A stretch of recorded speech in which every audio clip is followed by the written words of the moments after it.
can help you avoid these uncomfortable situations. BBB accredited businesses are honest, ethical, and reviewed annually by the BBB. Don't experience another awkward moment with a bad business. Trust the ones that operate with integrity. Look for the BBB seal. It's the sign of a better business. And find a better business anytime at bbb.org.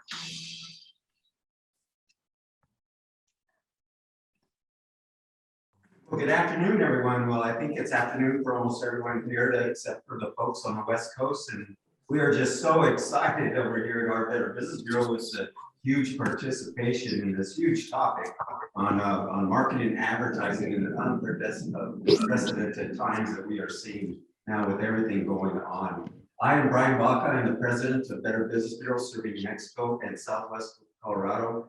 And I am so excited today to introduce one of our very own board members, Mr. David Swope, has been on our board here for about 5 years. He's on the executive committee now, and I'll tell you all, he has been very instrumental in setting the foundation for our marketing programs that we have here. So we started talking about this webinar a couple of months ago, and we're excited to introduce this presentation because I'm sure it is an important subject to so many of us in the things that we're dealing with and still trying to keep our businesses alive. Mr. David Swope, thank you for joining us. Good morning, and thank you all for joining us. Of course, in the world of Zoom, we all know things are best laid plans. Don't need to let everybody know because we probably have control of it, but if you'll keep your microphone on mute. If you have any questions, you can put them in the chat, or we will have an opportunity for questions at the end if you prefer to hold them then. So going to get started. My name is David Swope. I am currently the treasurer for the Better Business Bureau here in New Mexico, Southwest Colorado. I've had 30 years experience in sales and advertising, marketing, and promotion. I've had several different positions with different organizations. Currently, I'm the sales manager for RaDine Media. We're located here in Albuquerque, but we do have accounts out of state. It says there that I'm an expert in marketing, promotion, and advertising, but as most of you marketing and advertising professionals know, you're always learning. So I feel a little tense saying expert, but we'll roll with that for now. Sitting to my side is almost always is Spencer Hill. Spencer, tell us a little bit about your marketing background. Yeah, so my name is Spencer Hill. I was born and raised in Albuquerque, New Mexico. And whenever I'm not racing sprint cars on the weekends, I'm the creative director for RaDine Media. I have a BBA with a focus in marketing from the University of New Mexico. And I specialize in social media and campaign and event planning. And I've been working with RaDine for about 2 years now. So it's been going really well. And as you said, we're learning every single day, especially in these unprecedented times. And we're going to go through just a little bit about what we've learned so that you guys can learn with us as well. Absolutely. So RaDine Media, basically, well, I started about 1988. We have several collaborators with the business as well. So we do a lot of subcontracting with people of expertise, but it's allowed us to kind of be creative and use creative solutions to remove barriers in your business that may exist. Our team mainly does a lot of media stuff. We do radio, podcasts. We do some different things on Facebook Live. So we're very interactive with our content and found several different ways to engage across multiple platforms, which we'll talk a little bit more. But I want to show this slide when we first get started because I think this sums up being in marketing. The joke is, how many marketers does it take to replace a light bulb?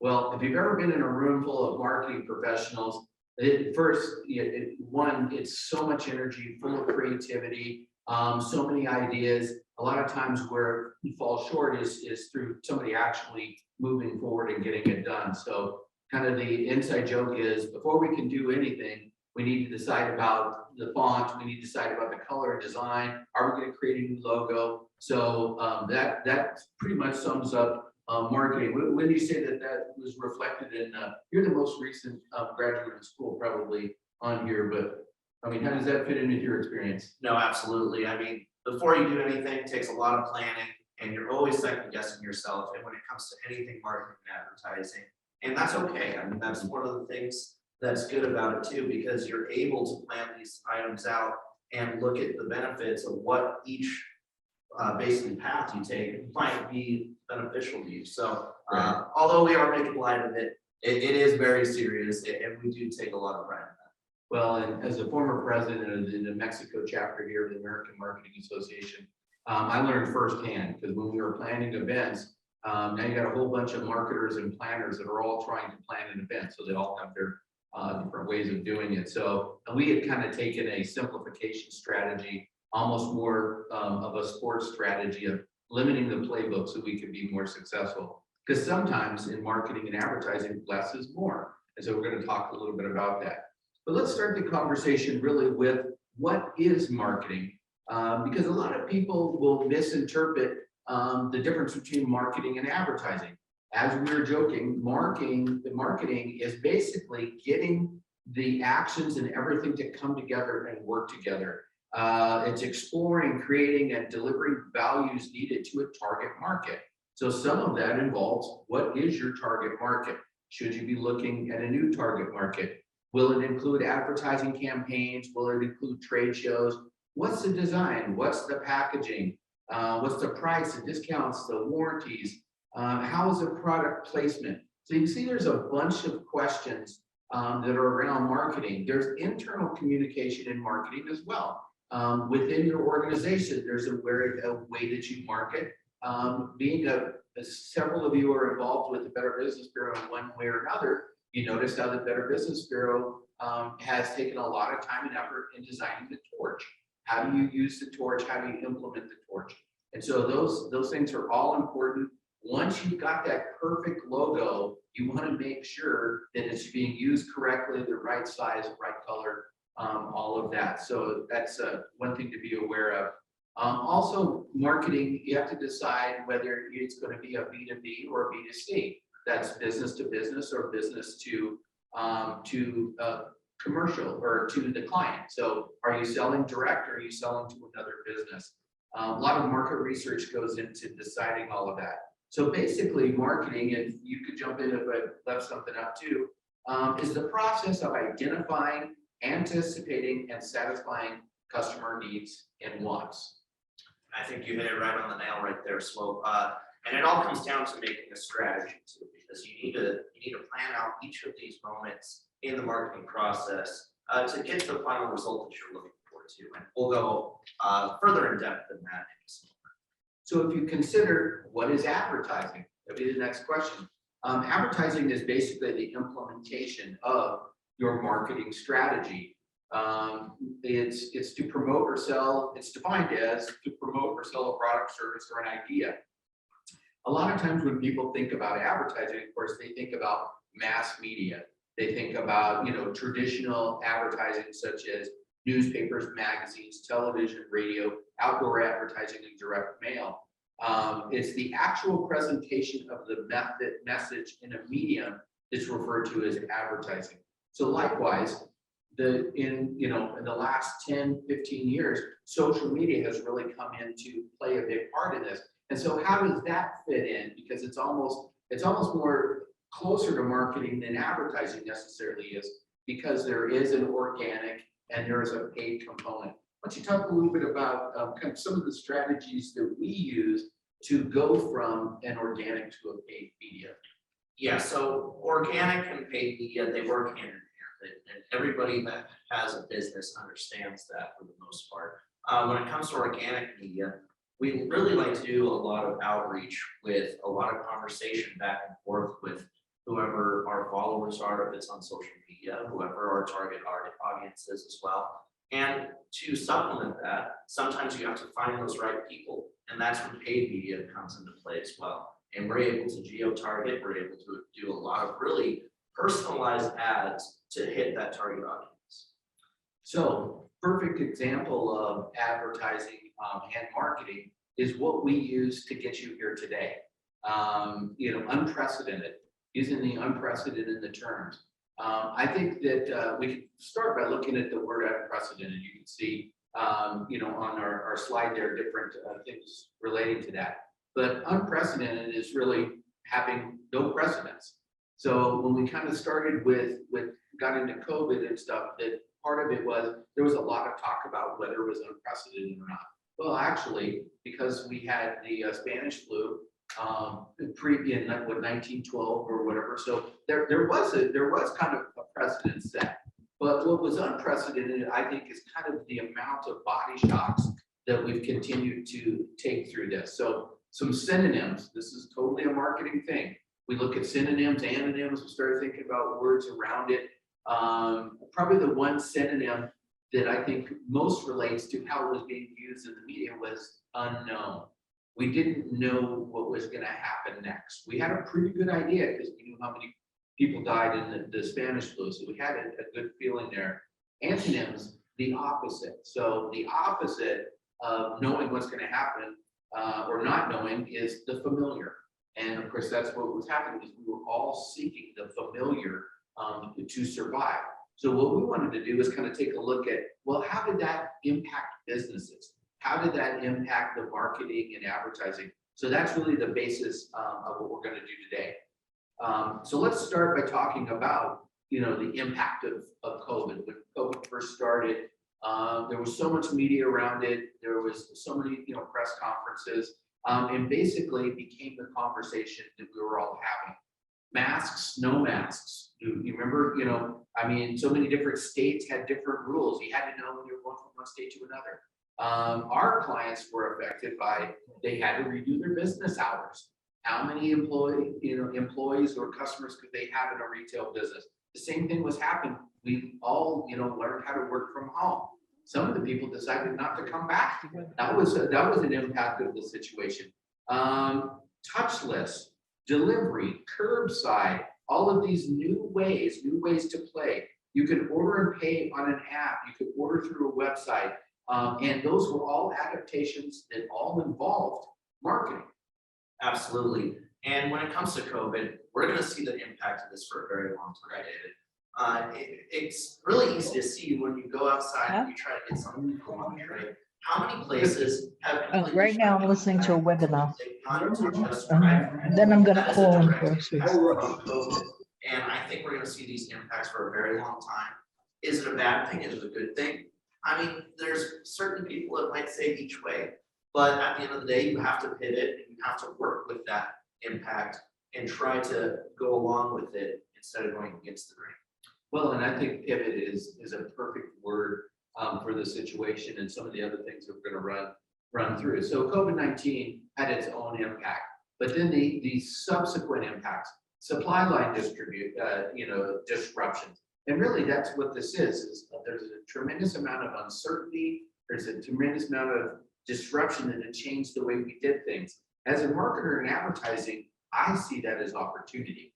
It's an opportunity to communicate, to show that you're aware of what other people are going through, not just yourselves. But think about the ongoing impact, the uncertainty, even in delivery, we've got pictures of different forms of delivery there, whether it was ships or, semi trucks.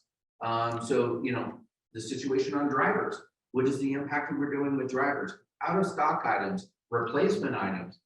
We had terms like essential and non-essential businesses and employees.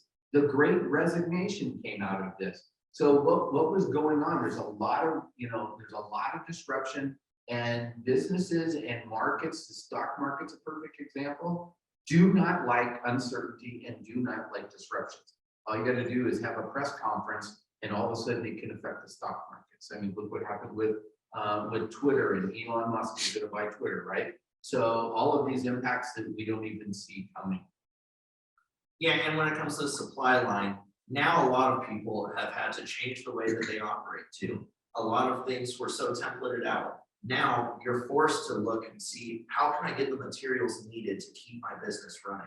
And that's a really important aspect, because if you don't have the materials and you aren't getting those products out, then you don't have any money coming in either.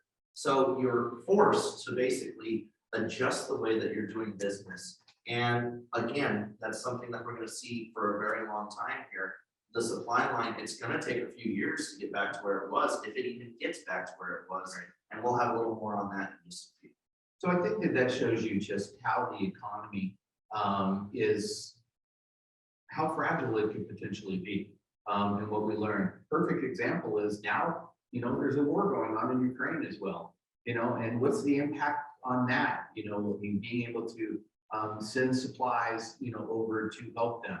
What is the situation with NATO? What is NATO? Who's in NATO? There's all kinds of combinations of that have really impacted it. The uncertainty of the troops, wartime production. We talked, there was things that have happened in the economy, whether it was the right now the baby formula issue that has been directly impacted by this. Products that come from Ukraine that we took for granted. Like I didn't know, how much wheat came out of that region, and so all of these things have an impact. Plus, war is never a positive in any way, because that is probably the perfect example of uncertainty. And we've seen war plenty of times in business. Especially your generation, of course. Well, thank you. I'm 24 years old, so Thank I you. haven't seen it quite as much in my lifetime, but as you know, it goes through cycles, Yeah. especially when it comes to war. So this is just another one of those cycles. We're gonna see the oil industry suffer for a while. We're gonna see all of these supply and demand issues for a while, but it is gonna be a cycle. It's gonna recover. It's just how long are we gonna be in this battle? And that's another part of the uncertainty. Yeah, and then now we've impacted with inflation. This is what happens when getting things to market, getting materials to create things, the inflation. So on there, it's the inflation averaged over 5% a year between 2021 and 2022. Total inflation was right there about 5%. What is it now? What is it every day? Not only that, the impact of media constantly telling us that. You could say the impact of the uncertainty with the shootings that we've had recently, continue to have issues between, people and a lot of different things there that create that uncertainty. So this buying power is being diminished. That's also basically what the Fed is trying to do is kind of pull back some of the spending a little bit and see if we can get it to balance out. I think the Fed chairman even said, well, I know it's going to hit, but I hope we can soften the blow of the drop. And that's pretty, the markets don't like that. It's hard to plan 3-year, 5-year plans with all of this uncertainty. But as I mentioned before, it does create opportunity. And what can you do at this point? So I think that this next slide kind of sums it all up for us. Are you prepared for what's next? I would have to say, in the last couple of years, we had no idea what was going to be next. Every time we kept talking about the new normal, it kept changing. The new normal became the new normal, right? And so when we start to think about what's next, I hope that most of you out there realize there's some hope and opportunity here. We're going to share with you a couple of ideas in regards to that before this is over. Going from there, the number one thing with this opportunity that you have is you can communicate with your clients. One, you start to get more feedback from what's important to them, what do they need. In a lot of cases, they'll understand if you have to wait for products. What clients don't like, and you probably don't like it yourself, is not knowing when something's going to show up, or not knowing what's going on, or feeling like this situation hasn't been communicated to you. And there's several places where better communication can be an opportunity in this market. And I think it's really easy for people to, put that off. It's so hard to keep in contact with your client base because it's an extra job. It does take a little bit of effort. And the key is you have to communicate to them the way they like to be communicated with. Everybody's different, especially with all the different generations that we have going on right now. We have a lot of young business owners coming into play right now. You have to be up to date with what is the best way. Do you email? Do you go through social media blasts? Is it better to text them? Is it better to make a phone call? You have to learn each way to keep that communication up, because communication is key to running a successful business. Well, and I think that that dovetails very nicely into authenticity. We talked a lot about, millennials or, Generation Y, Generation Z, Generation Alpha now, and how they communicate. You're gonna kind of get some perspective as to how they saw the world and how they interacted with the world. Think about the number of, people for fraud, going to jail, all those other kind of stuff. And so, they have become, and I probably shouldn't speak for you. I mean, describe how, the authenticity and telling the truth is important. I think one of the biggest words that has come into play when it comes to marketing as of late is transparency. We really, really like to see that transparency when it comes to businesses. We don't like being held in the dark. So having that trust and that bond between your customer base is very important. And that covers really any industry that you're in. You really want to be as transparent as possible. I mean, you don't have to share every single little detail, but at least make it seem like you're being as transparent as you possibly can to keep that trust between the two. Well, and being, a part of the Better Business Bureau here is a perfect example of that. A lot of the younger people are not aware of what the BBB is and what the BBB stands for, and we're trying to work on that messaging. But you think about the scope of the Better Business Bureau right now, and you've got multi-generations in here, and you've got multi-generations of a way to communicate. But what are they looking for? They're looking for truthful information. So they go there, they look for a rating system, they look, for information, complaints about the business. I mean, that's how people are shopping today. Compounded with the fact that we were all at home for COVID, right? So we're all online and we're all getting the information. We know the stories about people going in and fake reviews and all that kind of stuff. That's why here at Better Business Bureau, we try and vet that information as much as possible, including even looking at our own accredited businesses, make sure they're doing business the correct way. The tone is also important. When you think about the tone in society today, there's a lot of negative, there's a lot of finger pointing. I mean, look at the politics, we're not going to talk about politics, religion, or sex in here, so, it's a safe zone. But basically, just think about the rhetoric and the negativity.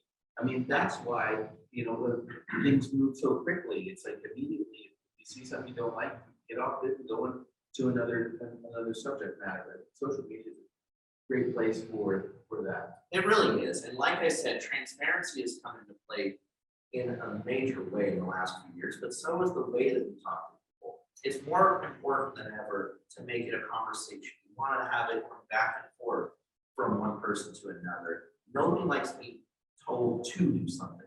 You have to have a positive conversational tone. And that really is most beneficial through social media. Well, and it kind of rolls into the fact that there's so much technology out there that things can be personalized. The way that you connect with people, you connect with them in different ways. Whether it's on YouTube, going down to where somebody's passionate about maybe a particular product line or something that you do. I mean, there's some opportunities there through apps, through content, TikTok, social media. You can communicate almost as directly as ever that you can do by using these different platforms.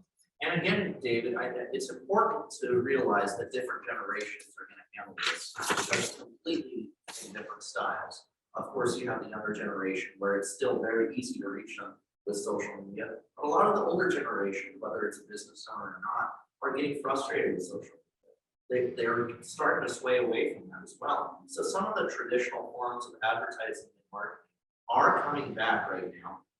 And it is important to keep up on that, keep up with the media, keep up with what's going on right now on social media, because a lot of people are perceiving it in different ways. As important as it still is, and I will always say that, to keep up your social media platforms, I think a lot of traditional media is coming back into play. I mean, like I said, everything works in a cycle. Right. We're starting to come back into another traditional cycle. Well, and we're going to get to a little bit more traditional media here in just a second. Well, you already went to the next slide, the influencers. So you mentioned talking about, multi-generational. The influencers from my generation were, like the EF Hutton. We all remember the EF Hutton ad. EF Hutton, when he talks, we listen with that particular methodology. But you look at Michael Jordan and the Air Jordan, and I'm still, that Air Jordan on the front of a race car, this last couple of weeks ago won a race, or the Kardashians, the amount of business that are doing through influence. Well, when you kind of break that down, I mean, the influencers are able to establish trust, right? The people that follow them trust them, follow things that they're interested in. The repetition also helps with the authenticity. The more that you see that they do what they say they do, not what they say, but what they actually do it, I think also helps why influencers could be something that would be a value to your business. It's also unique, and there's passion involved there. And Austin, do we have some questions in the chat there? So it looks like we have a question of what are some similarities and differences in marketing to Gen Z versus millennials? Well, that's a good question. Yeah, so the biggest thing right there is you have to look at what's booming right now. Booming right now is TikTok. That's one of the biggest ways where that's going to cross into both of those generations at the moment, because it's a very popular demographic for both. And so right now it's kind of difficult to have every business fit into the TikTok model, but that's definitely one place that I would research if you're not there already. For instance, you were telling me a statistic the other day of the number of people that are over 60 that are watching TikTok. That as well, and a lot of older people are taking this. That's not just a young person, Which is I'm not telling you, Brian, but it's crazy to think that they would take that and try to figure out a new application. Right. But it's something new. So many people, like I said, the older generations right now, they're fed up with Facebook, they're fed up with Twitter. They want to get away from that. And the great thing about TikTok is it's short, quick videos. It's beneficial because you have a little bit of news in it. You have a lot of comedy in it. And in fact, a lot of people are getting their news straight from TikTok. In fact, when the war in Ukraine kicked off, there was more people getting their news sources from TikTok videos over in Ukraine than they were on Facebook. wow. And then you think about, well, how authentic is that information? Yeah. I mean, that's firsthand information. I mean, that probably can't be more authentic than anything. What we're basically trying to lead to is you have to kind of embrace change. Don't forget the past or the traditional forms of marketing, but you have to be in a place to be able to embrace some change. For instance, we've got a question here. How many jobs do you think the average person will have in their lifetime? Now, I know that's changed significantly. I mean, my grandpa worked at the same place, and was part of the union. Same place for like 35 years, where retired with a pension. Well, that's not happening now. The statistic says that the average person 25 to 54 right now will change jobs 12 times. Now, granted, you might have a couple of starter jobs in career, but if you think about the evolution of things, I mean, careers do change. It's estimated that 32% of those 25 to 54 have considered a career change. And since starting their first job after college, 29% have completely changed their fields. And what we're seeing there, David, is that career job is harder and harder to find as far as employees want. Because people are so quick to change what they're doing. And it's just part of the environment that we've been accustomed to the last few years, especially the younger generations.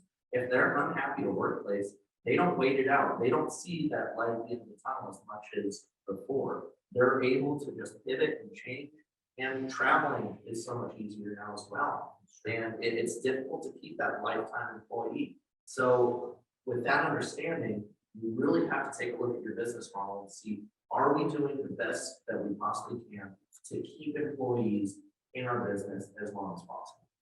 Absolutely. So some of the things that you can take a look at that while you have this period of time to kind of reflect and retool, if you will, is a lot of, we were talking about just the other day, drive around town and you see that, you know, storefronts, signs, you know, websites, there's, you know, fading, there's damage, there's, you know, an opportunity to update the color, the logo. So, you know, this is an opportunity to kind of see your business as other people see it. Because that's part of the attraction as to whether somebody trusts the business who's going to be there, trusts that they know what they're doing. You need to say it. Sometimes, you know, you're renting and it's the landlord that doesn't get things fixed. You know, it's not necessarily all yours, but you should try and consider looking at it as somebody else would look at it. I mean, I know that we've all been, you know, just trying to survive during this period of time, but now is the time to start to think about, well, what is your, you know, what are we going to be doing 5 years from now? What, you know, what is the building? Should we look for a new building? There's a lot of empty spaces right now. Maybe maybe now some time that you want to move, but how important and underestimated is people when it comes to their storefront or their digital storefront website? From what we've seen, it is one of the most difficult things to get businesses to actually see and do something about, because it is so easy to walk in the same building every day and just focus on the aspect of the business as a whole. But what other people are seeing might surprise you. It is very important to keep your image up, especially when it comes to signage, when it comes to your storefront. This is the first thing that new customers see. And if it's not inviting, they're not going to go in. They're going to go to your competitor. So keep your place clean, keep signage up to date, and just take a look at it from a new customer's point of view every once in a while. It's something that is easy to do, but yet it is so often not done by business owners. Absolutely. So when you look at other more traditional, do we have another question? We do, yes. So we have two right now. How do you market your benefits? This was on the last slide, but how do I market the benefits to potential applicants? And this one was for this slide. How often should I rebrand? Oh, those are really good questions. We're going to talk about rebranding a little bit later, so I'm going to kind of reserve that answer for that. You know, I mean, it's hard to say. I mean, sometimes it depends. You know, I mean, how good of maintenance do you use the, you know, the exterior trim? Do you start to get lost in the storefront? Especially, there's a lot of strip mall businesses in this country. Sometimes it's just changing the color. What used to happen to me is about every 3 years I would change the color on my retail business, and then the landlord would like it so much he would change the windows on all the rest of the business, and I'd lose my uniqueness. And I paint it again, you know. So sometimes, you know, you don't have control over that. Might have been a little marker that needed to do something on it. I don't know.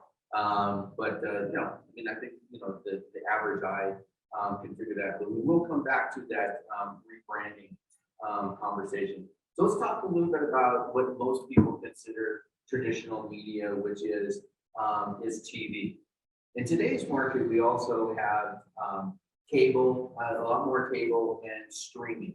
And the neat thing about this opportunity is we all know that broadcast is one of the most expensive, right? You know, a lot of people want to have position in broadcast news, and it's expensive for that particular reason because of the number of people you can reach at one time. But how many of us out there, you know, DVR everything and zip through it and don't watch advertising? So that opens up the possibility for the flexibility of things that you could do in combination with cable and streaming. We were just talking about CTV and OTT, which is, you know, being able to go out on platforms of Apple TV and other types of things.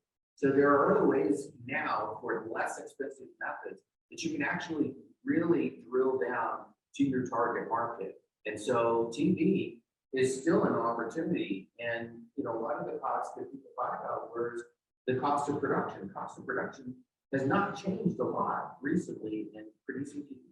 And I think, David, one of the things that might make people nervous when it comes to advertising through streaming networks, or even maybe go, how do you get the demographic to where you need it? How do you get a local demographic? Well, there are ways to do that. Do not be afraid to step out and try that, because there are so many people using streaming right now. As we've heard, and if you look at the news, people are cutting the cord every single day. Streaming and OTT devices like Roku, like smart TVs, that is going to become the new way to get eyes through the television now. So it's very important to keep that in mind while you're making your new budgets. So in some ways, that product is better for fewer dollars than it used to be. So you might want to revisit that. Of course, we come from the land of radio and podcasts. And of course, we've got Zoom up there because I just recently got an ad from Zoom on how you can reach your customers on Zoom. So we thought we would throw it out there too. But let's don't forget YouTube and all the different ways that you can get a product out there for people who are passionate. Of course, our passion is racing. And so, we do a lot of things on ESPN radio, as well as we do stuff on Facebook Live. We have a radio show on Facebook Live. So we're in that podcast world, but that's a place where a lot of people that are passionate about stuff will share their ideas and their opinions about things. Absolutely. And it's important to note that a lot of people are beginning to become audio learners as well right now. So many people are listening to podcasts right now at work. It's the new way. I know probably back in a couple of years ago, I hate to use the older. It's an ageist thing again, right? But how many people in your office would have a radio set up all day and it was the same station all day long? There's definitely there's a lot of generations still doing that, but the new way of doing that are people are listening to Pandora, people are listening to podcasts, whether that's on Spotify, on Apple Podcasts, whatever it may be. So you have to adapt to the new way to get to customers, especially if you're trying to reach a younger demographic. Absolutely. So then you also look at print media. I mean, the conversation for us is always, is print advertising dead? A lot of newspapers have gone online. Is there still an opportunity to advertise there? Yes. I would say it's not completely dead. It does have a very loyal fan base. And if that's a fan base that you're trying to get to, it could be worth it. I still think it's priced a little high, but that's my own personal opinion. But if that's who you're trying to reach, then maybe that's the way you need to do it. And David, I think it's important to note too, we're seeing it every day. Newspapers are going towards the new age finally, and they're putting everything online. So I definitely would not recommend people to be throwing ads in the newspaper unless you're going for a very specific audience there. But is print dead overall? It's not. It's a great way to supplement what you're doing with other forms, whether that be social media, TV, radio, etc. The one thing that print does continue to offer, even if we're talking about magazines, periodicals, or anything like that, is it does still have a shelf life. I mean, that's the one thing that, you have to go back to a podcast or you have to go back to YouTube to see it, but you do have a shelf life with periodicals. And of course, we produce a magazine, so clearly, we think that there's a benefit in there, especially if it's either value added or if it's informational added, like schedules, what the schedule is going to be for, your local zoo, or, what they can have any shows coming up. Those are still things that you can get online, but it's nice to be able to just have it, right at your touch. Of course, email communication. We at the Better Business Bureau talk all the time about what is too much. When does too much information become junk mail? What kind of links or attachments? Making sure your links and attachments are correct, but providing information of value, respecting the person's time. So in some cases, less is more when it comes to email, but it's still a tremendous way to reach a lot of people in a short amount of time. And David, the key to email right now too is figuring out when is the best time and when is the best day during the week to send those emails out. Very, very important to understand those insights to make sure that your open rate is going to be the best it possibly can. Yeah, as a matter of fact, we have one client that has an over 50% open rate on Friday afternoon. That's insane. I don't know anybody that has that kind of open rate, but it's because of his market and who is tending to be opening these emails. As well as the message. Looks like maybe we have a couple more questions. So we had a question from Erica. What is a good way to track KPIs for TV or streaming? Well, that's a great question. When it came to broadcast, of course, we all remember, Nielsen ratings. That was the way to broadcast that. But cable and other forms that she requested there is available. There is a way to look at return on investment, if you will, number of impressions and different things like that. And in most cases, it is available through an account executive. If you're, buying from a particular place or from an agency, they should be able to provide you that information. But a lot of them have now turned the other way, where it's actually based on what demographic that you're interested in reaching. And so you might spread across different, different channels that you wouldn't have thought. A lot of us think, oh, well, I always watch, let's say, channel 13 or channel 4 locally. I don't know what market you might be in. But you have a loyalty to that. You have a loyalty to the programming, and it tends to, be focused on a particular demographic. I mean, that's how a lot of it are built. But there is opportunities to find that. I do also believe that it is available out on the internet. I don't know where to find it, because typically I work directly with an account executive on that. But that information is more readily available. It's still open to interpretation. I mean, I was a retailer for 24 years. And a lot of times, we would buy an ad, and of course, if they had a coupon, you had a direct one-to-one correlation. If they handed you something, you knew where it came from, and you knew what happened to move forward. But when we talk about ROIs, especially when you start talking about impact of the computer, or even if you ask your customers come in, I have another business that I work with that asks every customer, where did you hear about that? And you've also got to, if you're doing all of your traditional marketing right, you're still driving them to their website. You're still driving them to their social media channel. So if that's where they ultimately, maybe they heard it, the brand awareness, we'll talk about that in just a second. And, an awareness with the brand and affinity for a brand. Yes, they may have found your phone number finally on the internet, but that doesn't mean that the impact of your other occurrences, the other where they saw you didn't come from some other form. But it is really, we really try and look. ROI is based on number of impressions. Cost per million is a term you hear a lot in advertising. And David, one of the big things that we always hear is, I'm not sure that my marketing or my advertising is working. Yeah. Because everybody that ever calls just says that they found me on Google. Right.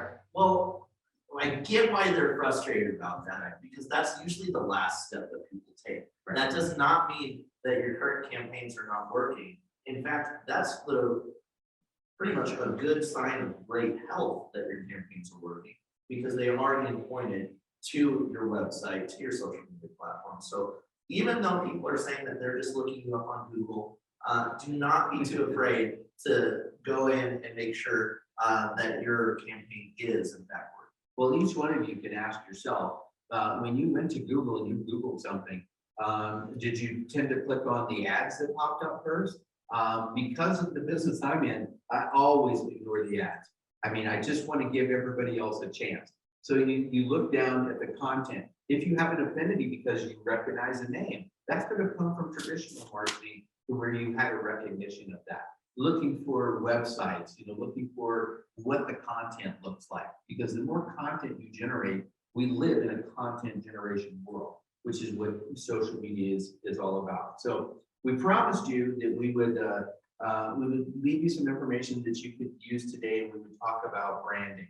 So the three things most businesses miss is totally goes right to that branding question. Consistency. Looking at across all the platforms, are your logos the same? Are the colors the same? Are the fonts the same on all the communication? That's the number one thing that most businesses miss, is they don't realize that, the difference between the computer or, the cell phone, or it goes out in a, print magazine, and everything kind of starts to drift. It's like that old game with the phone, where, somebody leaves a phone message, and then each person it gets different, and by the end it sounds completely different. So keeping a close eye on all of those things, which goes totally to brand and brand recognition. That's why you want the consistency. And that's why when they go to Google, that they recognize it. They recognize the consistency there. There's also keeping it current.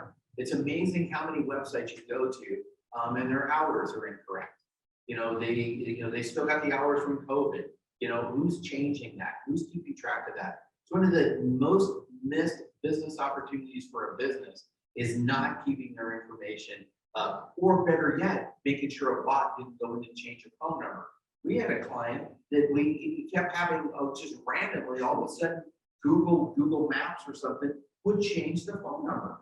And so we would have to, make a note to check it on a regular basis, because that's a great way to lose a lot of business, is to not have the right phone number.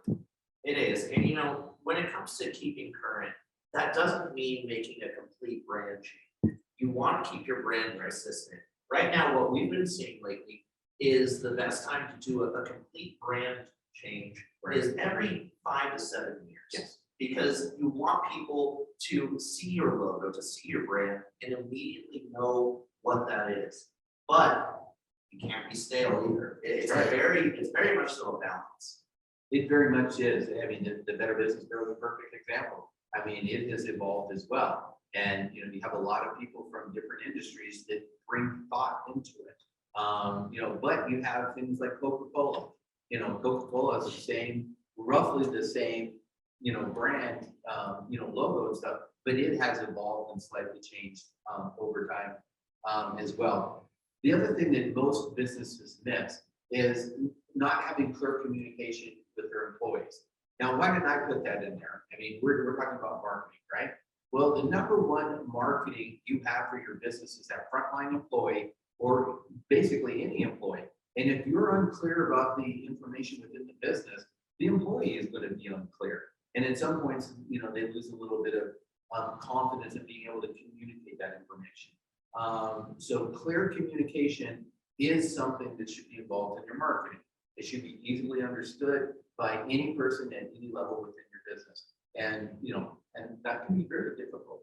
Absolutely. And your first point of reference, whether that be a receptionist, whether that be an AE, they need to be a very good speaker. They need to know exactly where to point every question that they get, because you don't want to have any frustration from any of your clients either. Well, we're going to give you 3 takeaways or tips that you can use right away. Start by leveraging, all your social media platforms to communicate, and then enhance that with a little bit of paid media. It helps you grow that circle, so you're able to add to your organic with some paid media. What about some of the strategies we've been using? Yes, geo-target. It is as important as ever.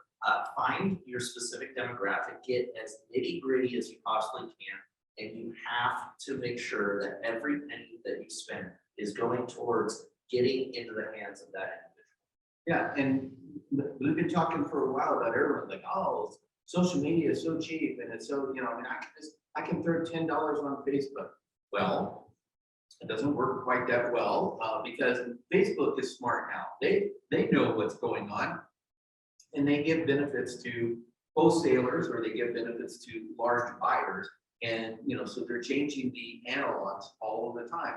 And so I know you spend so much time always chasing around. Well, how has that changed? It's so difficult because it's a competition. It really is. Just like any other style of advertising, a lot of traditional styles, when you're looking at social media, you are in competition with some really big names. So doing just a broad range of advertising is not going to benefit you very much. You have to get very specific with your demographic and keep it local. Again, if you are a larger business, then obviously you have a little bit more budget to supplement that, and that's a different story. But a lot of people that we deal with on a day-to-day basis are small to medium-sized businesses, and you have to be very specific with how you're spending that money, especially when it comes to social media. So right now, if you're having some supply line problems, if you're having, problems getting materials, you're having trouble, finding employees to fit in, maybe take this as an opportunity to rebrand. Are you within that 5 to 7 window? Are you in excess of 15 years since you redid something? Maybe it's a time to look at that. Maybe it's a time to just look at a change of color. Evolve your logo. Has your base of business moved? Because a lot of different businesses are actually in a different line of business than they may have were when they did that. So now is an opportunity if you're worried about spending too much money, you got to cut back. Maybe that's one thing where you cut back is you simplify and then get ready for that next launch. And rebranding is not just the tangibles either, right? It's also looking to see how is your demographic change, right? Because that is very important, and a lot of people miss that as well. You have to stay current to see what is the current market telling your business as well. Absolutely. So the third one, we thought we'd throw out there. It's very easy to use things that are going on in your own business and the changes as things that you market. I mean, you can take, your key employees. This helps with their retention as well. Highlighting the great things that they're doing, their personalities and why they make a difference in your business. That doesn't cost you anything, but it gives you an opportunity to show, hey, this is what's going on in my business. You could have a new logo contest. You could, do different things on there where, you reach out to people and say, hey, we just repainted something, or we're working on redoing our lobby. What do you think? I mean, there's so many ways to engage with people and remind them, hey, we're still here. And sometimes that's really what we need to be doing right now, is just to remind people, hey, that we're out there. And it doesn't cost you a lot to do stuff like that. And listen to those employees too. Listen to their ideas. They're on the front lines every day. They might see things differently than you do.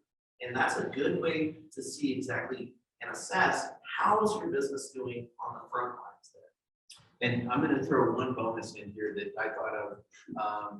And this, the number 4 is not on there, but internet businesses. That's another thing that happened a lot in COVID. A lot of people decided, you know what, I'm going to do what I'm passionate about now. I mean, because, you don't know when things might be over. I've got a war going on too that just compounds that. It's like, what's going to be next? If you were going to, spend time doing something, wouldn't it be great to spend time doing something you love? And so don't forget that there are internet businesses out there that you can either start or you can even market to. Maybe there's, certain things that you do better than that. So we are going to allow some time for some questions. So if there's any more additional questions, please feel free to send them, and we'd be more than happy to attempt to answer them. Absolutely. And there you see our contact information really quick too. The Gmail is a shared account that goes to both of us if you have any questions in particular. And www.radineWilliammedia.com is our website. So as we said, we'll now open it up to any questions. You can either put those in the chat or unmute yourself.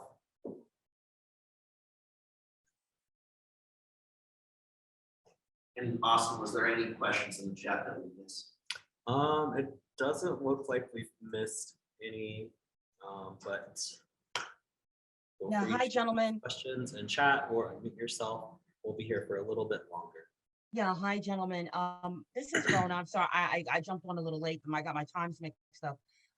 Very Awesome. helpful. Thank you for that, Michael.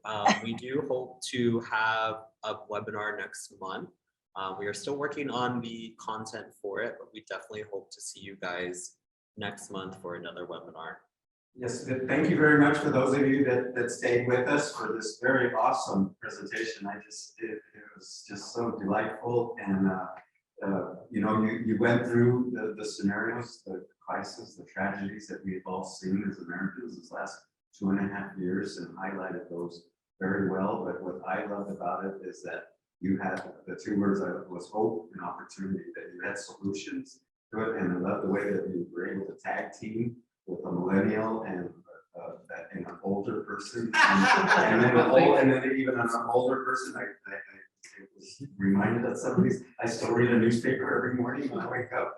But this was a great presentation. I think we're going to be sending this out on YouTube. And what Austin was also saying is at the end of this, when you exit this webinar, there's a short 5-question survey, and it gives you an opportunity for some of the education, some of the subjects that we could look at down the line, because we want to always be current and being able to do these education webinars once a month, and we want some pertinent subjects to be able to do it and to bring to our marketing committee that David Swope is on, so that we can schedule these. But thank you all so much for joining us today.